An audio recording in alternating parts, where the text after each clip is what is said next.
My sister Brianna sent the text at 10:42 in the morning. It read, "Please don't come to the venue early for the official photos.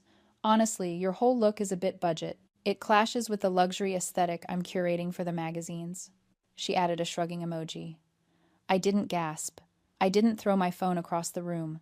I simply calculated the return on investment of my dignity and found it lacking. I replied with one word, understood. Then I logged into the venue portal and hit refund on the $85,000 I had secretly deposited. 1 hour later, the wedding was canceled. Drop a comment and let me know where you're listening from and what time it is for you right now. I'd love to know who's part of our community. I sat in my home office, surrounded by the quiet hum of my dual monitor setup. To anyone looking in my apartment, probably did look budget. I rented a one-bedroom in a pre-war building because I preferred high ceilings to high rent. I drove a 6-year-old sedan because it was paid off. My furniture was mid-century modern, but I'd restored most of it myself. In my sister Brianna's world, value was something you wore on your body or posted on Instagram. In my world, value was liquidity, compound interest, and the ability to sleep at night without debt. I read her text message one more time, analyzing it not as a sister but as a forensic accountant looking for a discrepancy. "You're too poor." The logic was fascinatingly flawed. Brianna assumed with the absolute confidence of the golden child that the $85,000 securing her dream venue had come from our parents, Kenneth and Patricia. She thought I was just a guest she could shuffle around to protect her aesthetic. She didn't know that 3 months ago our father had called me in a panic, admitting he didn't have the cash for the deposit, begging me to front it so he wouldn't lose face in front of the groom's wealthy family. I had wired the money directly to the venue to save him from humiliation. I hadn't even asked for a thank you. I just filed the receipt. But Brianna's text had just voided the contract. I didn't feel sad. I felt the cold, sharp clarity of an auditor finding a massive error in the books. I opened a new tab on my browser and navigated to the client portal for the Vanderbilt Estate in Newport, Rhode Island. The login screen greeted me with a picture of the manicured lawn where Brianna planned to take the photos I was now banned from. I typed in my username and password. Access granted. The dashboard loaded, displaying the countdown clock, 4 days until your dream day. Below it sat the financial summary. Venue deposit, $60,000. Status paid. Secondary catering retainer, $25,000. Status paid. Total balance, 0. I stared at the numbers. That was my savings. That was 5 years of 60-hour weeks, skipped vacations, and bag lunches. It was the down payment for a house I hadn't bought yet because I was too busy buying my family's approval. I moved my mouse to the Payment Methods tab. My personal bank account was the only one listed. There was a small gray button in the bottom right corner labeled Cancel Booking and Request Refund. The site popped up a warning box. Cancellations made within 30 days are subject to a 5% processing fee. The remaining balance will be returned to the original form of payment immediately. This action cannot be undone. Do you wish to proceed? I didn't hesitate. I calculated the 5% loss as a necessary expense for freedom. It was cheaper than a therapy bill. I clicked confirm. The screen buffered for an agonizing 3 seconds. Then the page refreshed. The countdown clock disappeared. The status changed from confirmed to canceled. A green banner across the top read, "Refund processed. Please allow 3 to 5 business days for funds to appear." I sat back in my chair. The room was perfectly silent. I took a sip of my coffee, which was still warm. It hadn't been a scream or a fight. It was just a click. But in that silence, I felt the shift of tectonic plates. The foundation of their lifestyle had just evaporated, and they were still busy worrying about the aesthetic. I closed the laptop. It was done. I leaned back in my chair, the silence of my apartment wrapping around me like a heavy blanket. It was a stark contrast to the noise inside my head, where memories were replaying like a corrupted video file. Why had I done it? Why had I paid $85,000 for a party I wasn't even wanted at? The answer wasn't simple. It wasn't just generosity. It was conditioning. I closed my eyes and let myself drift back not to last week, but to 15 years ago. I was 17. It was a Tuesday evening, and the kitchen smelled of roasted chicken and unspoken tension. My father, Kenneth, was at the head of the table, cutting his meat with precise, angry strokes. He'd just lost another client, a misunderstanding he called it, but even then I knew it was incompetence, masked as bad luck. My mother, Patricia, was sipping her wine, her eyes darting between him and the empty space where money should have been. "Morgan," my father had said, not looking up. "We need to talk about your college fund." I remember the cold knot that formed in my stomach. I had been saving since I was 12, babysitting money, birthday checks, cash from tutoring the neighbors' kids. It wasn't a fortune, but it was my escape plan. "We need to borrow it," he said. It wasn't a question. "Just for a few months. To cover the mortgage until this new deal comes through." I had nodded. Of course I nodded, because in the unspoken rulebook of our family, my role was the financier. I was the practical one, the sturdy one, the one who didn't need new clothes or dance lessons. My value was measured in utility. I was an asset to be leveraged. Then there was Brianna. She was 14, sitting across from me, picking at her food. She had just asked for a new dress for the spring, formal, something expensive and impractical. My mother had beamed at her. "Of course, darling. You have to look the part. You're going to be stunning." That was the dynamic. I was the engine room. Brianna was the figurehead. I kept the ship moving. She made it look beautiful. I was praised for saving. She was praised for existing. Over the years, the loans became gifts and the requests became demands. Tuition for Brianna's private college because she's not built for state school. A down payment on a car because image matters in her industry. I paid it all. I paid because every check I wrote felt like buying a ticket to their love. I thought if I just paid enough, if I just solved enough problems, eventually I would earn the right to be cherished, not just used. 3 months ago, when my father called me about the wedding venue, his voice had been tight with panic. "The groom's family. They're old money, Morgan. Real money. If we don't secure the Vanderbilt estate, they'll know we're frauds. They'll think we're—" He couldn't even say the word. "Poor." "Please," he had begged. "Just handle it. For the family." So I did. I wired $85,000 of my own savings directly to the venue. I told myself I was saving my father from humiliation. I told myself I was being a good daughter. But sitting here now, staring at the refund confirmation on my screen, I realized the truth. I hadn't been buying their love. I had been paying their ransom. I had been trapped in a cycle of normalizing their cruelty, convincing myself that being the financial scaffolding for their ego was a form of intimacy. It wasn't. It was exploitation. They didn't love me for who I was. They loved me for what I could fix. And Brianna.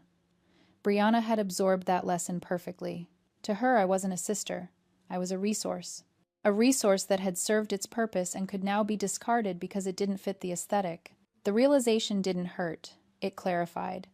The pain of the text message, "You're too poor," wasn't just an insult. It was a revelation. They truly believed I was beneath them, even as they stood on my shoulders to reach the heights they claimed to belong to. I opened my eyes. The apartment was still quiet, but it didn't feel lonely anymore. It felt clean. I had spent 32 years building a foundation for people who would never let me inside the house. Today I had taken my bricks back. 2 hours later, the shockwave hit. My phone buzzed on the desk, vibrating with the frantic energy of a trapped insect. Brianna. Then Mom. Then Dad. Then Brianna again. I let it ring. I watched the screen light up with their names, feeling a strange detachment like I was watching a nature documentary about predators, realizing the prey had vanished. Finally, a voicemail notification popped up. It was Kenneth. I pressed play, keeping the volume low. "Morgan, there's been a mistake with the venue. They just called Brianna, saying the booking was canceled due to non-payment. Fix this immediately.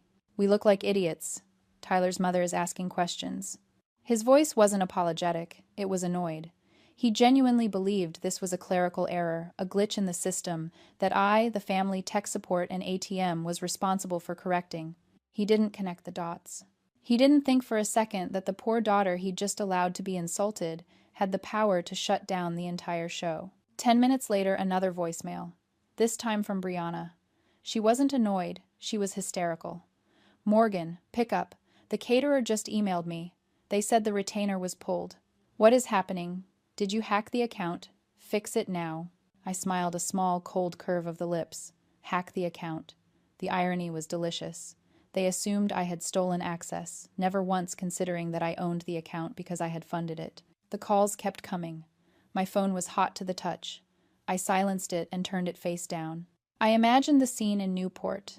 The venue manager, polite but firm, explaining that without the deposit, the date was released. The catering coordinator regretting to inform them that the lobsters would not be ordered. The panic spreading through their perfectly curated bubble like ink and water. They were scrambling. I knew exactly what they were doing, checking credit cards that were maxed out, calling banks that would decline them, trying to find liquidity in a life built on leverage. Kenneth would be sweating through his linen suit, making excuses to Tyler's parents about a banking error. Patricia would be frantically trying to soothe Brianna, who was likely hyperventilating over the disruption to her Instagram rollout. And me? I was sitting in my budget apartment, drinking a glass of water and watching the sun move across the floorboards. I wasn't done. This was just the aesthetic panic. The real blow was yet to land. They still thought this was about money. They didn't realize it was about exposure. I opened my laptop again. It was time for the professional escalation. I wasn't going to scream back. I wasn't going to engage in a text war. I was going to speak the only language they respected: documentation. I opened a new document and typed the header, Notice of Financial Separation and Asset Reclamation. It sounded official. It sounded final. I began to type, my fingers flying across the keys with the precision of a pianist playing a requiem. This letter serves as formal notification that all funds previously allocated for the event scheduled on June 15th at the Vanderbilt estate have been withdrawn by the account holder, Morgan. This action is a direct response to the written communication received on June 11th regarding the exclusionary terms of attendance. I attached the text message. I attached the bank transfer receipt showing the refund.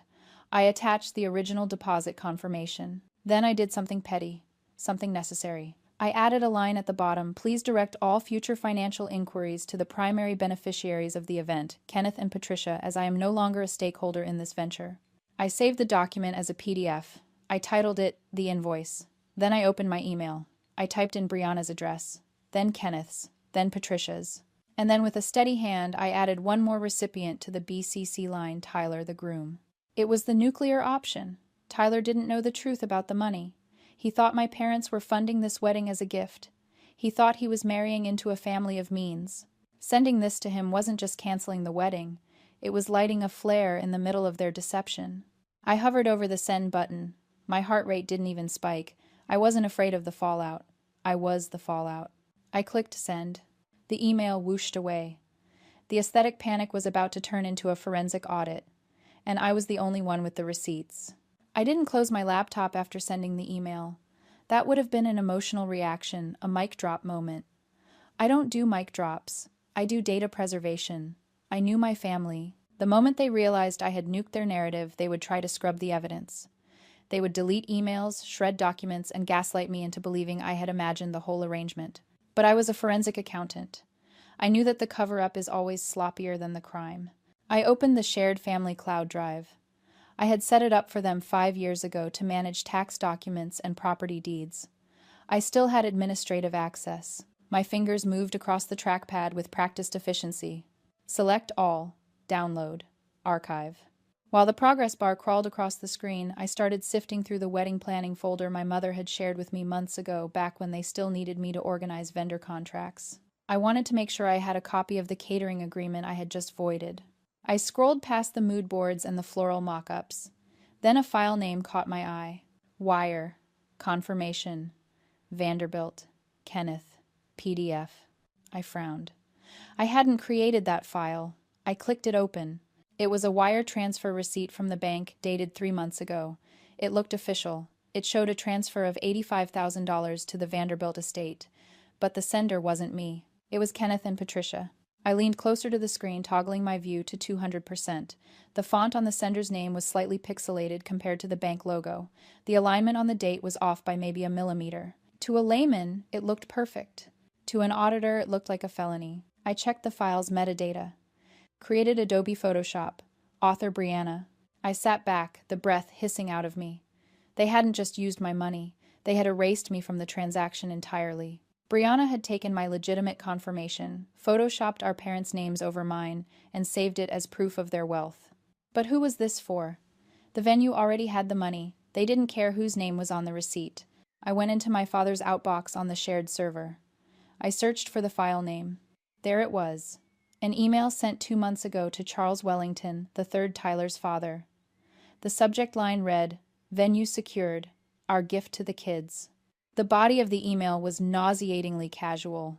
Charles just wanted to send over the confirmation for the estate. Patricia and I are thrilled to handle this. We want the kids to start their life without worry. Let's grab lunch at the club next week. The realization hit me with the force of a physical blow. This wasn't just about a wedding. This was a Ponzi scheme of social status. Kenneth was broke. He had zero liquidity. But he needed the Wellingtons, Tyler's old money family, to believe he was their equal. He had used my life savings to buy his way into their circle, claiming my capital as his own.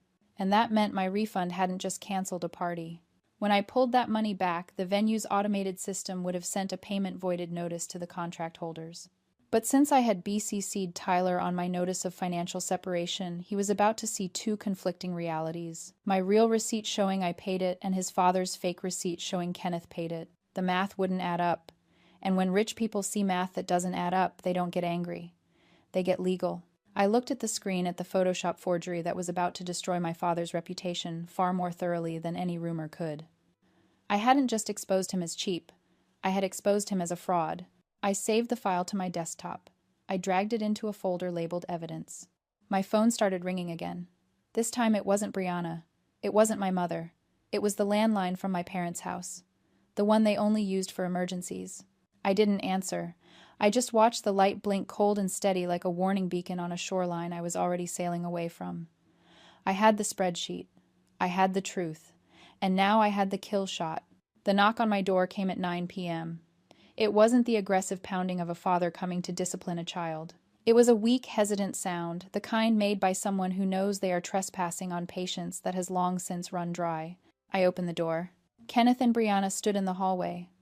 They looked like refugees from a lifestyle magazine that had gone out of print. My father, usually a tower of bluster and cologne, looked shrunken inside his linen suit. His tie was loose, his collar unbuttoned. He looked old. Brianna was worse. The luxury aesthetic was gone. Her eyes were red-rimmed, her face patchy without the ring light, her posture collapsed.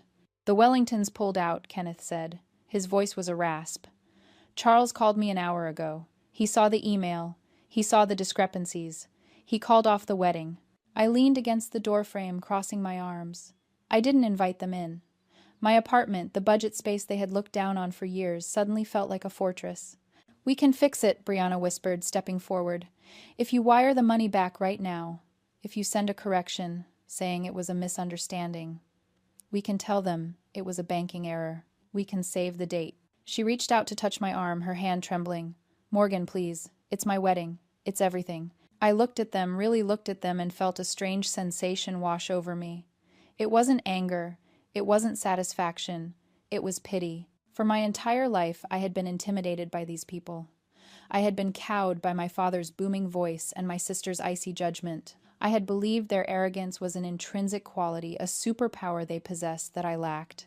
I thought they were better than me because they acted better than me. But standing there in the fluorescent light of the hallway, I finally understood the mechanics of their power. It wasn't real. It was a rental. Their confidence, their status, their ability to look down on me, it had all been purchased. And I was the one who had footed the bill. They were like actors who didn't realize the play had been canceled. Without my capital backing their performance, they weren't the patriarch and the princess. They were just two broke people in expensive clothes they couldn't afford to dry clean. Their authority was a subscription service, and I had just canceled the auto-renew. "I'm not sending a correction," I said. My voice was quiet, but in the silence of the hallway it sounded like a gavel drop. Because there was no error. "You're ruining us," Kenneth hissed, a flash of the old anger, trying to ignite but sputtering out for lack of fuel. "Do you know what you've done? The Wellingtons think I'm a liar." "You are a liar, Dad," I said. "You forged a bank document. That's not a misunderstanding. That's fraud. And I'm not going to be an accessory to it anymore." Kenneth flinched as if I'd struck him. He looked at Brianna, then back at me, searching for a lever to pull a button to push. But he had stripped the gears years ago. He had no leverage left. No tuition to threaten, no approval to withhold, no inheritance to dangle. He was empty. "Morgan," he said, his voice breaking, "we're family." "I know," I said. "That's why I'm not calling the police about the forgery. Consider that my wedding gift." I stepped back. I didn't slam the door. I didn't need to. I just closed it gently, but firmly extinguishing the view of their desperation. The lock clicked into place. It was the loudest sound in the world. I leaned my forehead against the cool wood of the door, listening to the silence on the other side. There were no more knocks, no more pleas. Eventually I heard the elevator ding, followed by the heavy metallic slide of the doors closing. They were gone. I walked back to my desk and picked up my phone. I didn't check for missed calls or scroll through the frantic texts that had accumulated over the last hour. I opened my contacts list. I tapped on Dad. I scrolled to the bottom and hit block caller. I did the same for Mom. Then Brianna. It wasn't an act of aggression. It was an act of hygiene. I was sanitizing my life of the virus that had been making me sick for 32 years. 3 days later, my phone pinged with a notification from my bank app. Direct deposit received $85,000. I stared at the number. It was just pixels on a screen, but my chest loosened in a way I hadn't expected. It didn't feel like winning the lottery. It felt like inhaling after being underwater for a decade. That money wasn't just currency. It was my time. It was every late night at the office, every weekend spent auditing spreadsheets, every moment of self-denial I had endured to build a safety net they had tried to turn into a hammock. I transferred the funds immediately into a high-yield savings account I had opened that morning, one at a bank my family didn't know existed. I labeled the account the Fortress. I sat down on my mid-century sofa, the one I had sanded and stained with my own hands. The late afternoon sun was streaming through the windows, illuminating dust motes dancing in the air. It was quiet, a deep, resonant quiet that settled into my bones. For years, I had lived with an invisible chain around my neck. It was a heavy, rusted tether that connected my self-worth directly to their approval. I thought that if I pulled hard enough, if I carried enough of their weight, if I paid enough of their bills, the chain would turn into a lifeline. I thought it would pull me closer to them. But sitting here in the peace of my reclaiming, I realized the truth. The chain wasn't holding me to them. It was holding me down. By refunding that money, I hadn't just canceled a transaction. I had snapped the link. I was useless to them now. I had no utility left to offer. I wasn't the financier, the fixer, or the scapegoat. I was just Morgan. And to them, Morgan without money was nothing. And that was okay. In fact, it was beautiful. Being useless to people who use you is the ultimate form of freedom. I looked around my budget apartment. I saw the books I loved, the plants I kept alive, the clean, uncluttered space that cost exactly what I could afford. My sister and father were out there somewhere, drowning in a lifestyle they couldn't sustain, chasing a status that had just evaporated, trapped in a prison of their own pretension. They were rich in the eyes of the world, but they were morally and financially bankrupt. I was poor in their eyes, but I was solvent. I was solid. I was free. I took a deep breath, letting the air fill my lungs completely. I had bought my own peace of mind, and it was worth every single penny. If you've ever had to buy your own peace of mind, share this story. You are not alone.